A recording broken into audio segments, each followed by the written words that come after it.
तो आज के इस एपिसोड में हम चर्चा करेंगे कॉटन यानी कपास की। देश भर में क्या आवक रही और क्या भाव रहे, इस पे चर्चा करेंगे।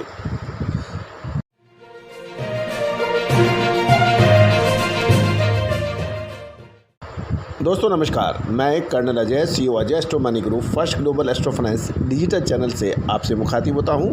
आज 21 अप्रैल सन 2022। दोस्तों Ajay astro money group 42 commodities पर लगातार आपको अपडेट देता है, विश्लेषण देता है, अग्रिम अनुमान एवं रिसर्च रिपोर्ट आप तक पहुंचाता है।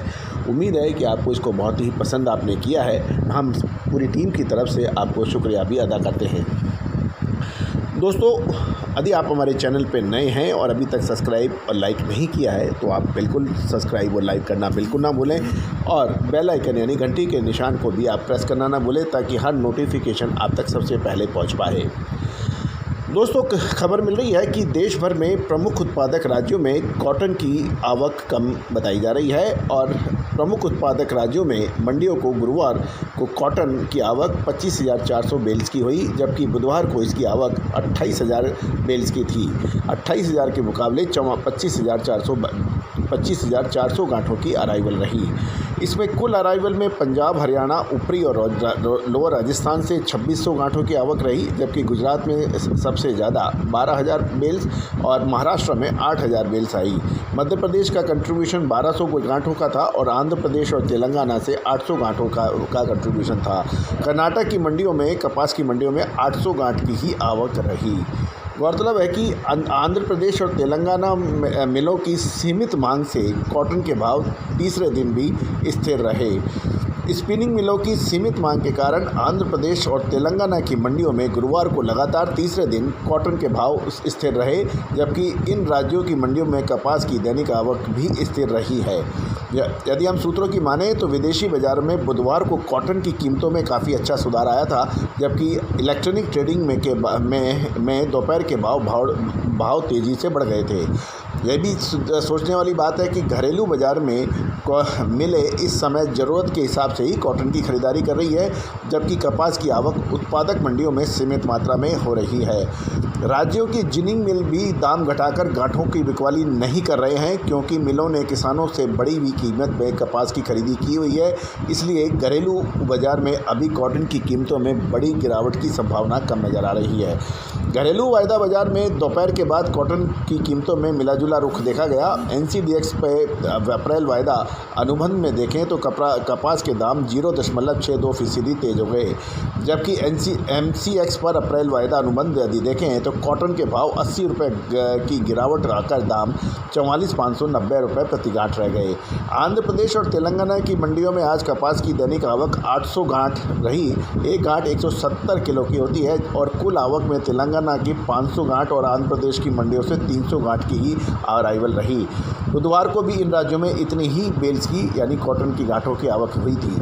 तेलंगाना की मंडियों में कपास का भाव 8,500 से 12,200 के भाव हैं और आंध्र प्रदेश की मंडियों में 9,000 से 12,600 रुपये प्रति क्विंटल रहे। तेलंगाना की मंडियों में बिनोला का भाव 4,000 से 4,500 रुपये और आंध्र प्रदेश की मंडियों में 3,800 से 4,550 रुपये क्वालिटी के अनुसार प्रति क्विंटल बिनोला के भाव थे। आंध्र प्रदेश की गुंटूर मंडी में 29/29.5 प्लस MMRD 72-73 की किस्म की कॉटन 94,000 से 95,000 रुपये प्रति कैंडी के भाव बताए गए। एक कैंडी 365 किलो की मानी जाती है। राज्य की अडौनी मंडी में 29 MMRD 72/75 किस्म की कॉटन का व्यापार 93,000 से 95,000 रुपये प्रति कैंडी रही और तेलंगाना की वारंगल मंडी में 29 MMRD 72/75 कॉटन में व्यापार 96,500 से 97,000 रुपये और 30 प्लस MMRD 72/75 किस्म के कॉटन के भाव 97,500 से 98,500 प्रति कैंडी रहे। आदिलाबाद मंडी में 29 प्लस किस्म की RD 72/75 कॉटन के भाव 96,000 से 98,000 रुपये प्रति कैंडी बताए गए। भैंसा मंडी में 29 प्लस MM किस्म की RD 72-75 किस्म की कॉटन का भाव 97,500 से 98,000 रुपये प्रति कैंडी बोले गए।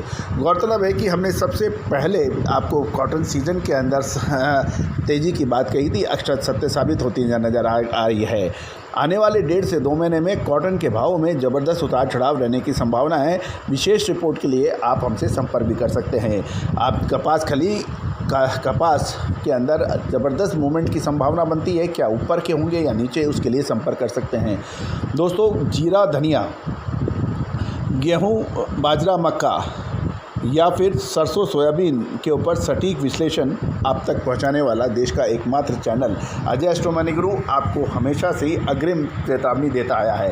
गौरतलब है कि तेज़ी आने के बाद तेज़ी के कारणों की बात करना, मंदी आने के बाद मंदी की बात करना, ये विश्लेषण नहीं है। हमने हमेशा से ही आपको अग्रिम चेताया है, अग्रिम अलर्ट दिया है कि कहाँ तेज़ी है, क्या कहाँ मंदी, चाहे वो लाल मिर्च हो, काली मिर्च हो, कपास हो, गेहूँ हो, बाजरा हो, मक्का हो या फिर सोयाबीन या सरसों हो, इन सभी पर सटीक विश्लेषण हमने आप तक पहुंचाया है। एक और महत्वपूर्ण बात, आगे आने वाली तेज़ी मंदी की विशेष जानकारी के लिए आप भुगतान कर आप विशेष सर्विस भी प्राप्त कर सकते हैं। All the very best, good luck, happy trading.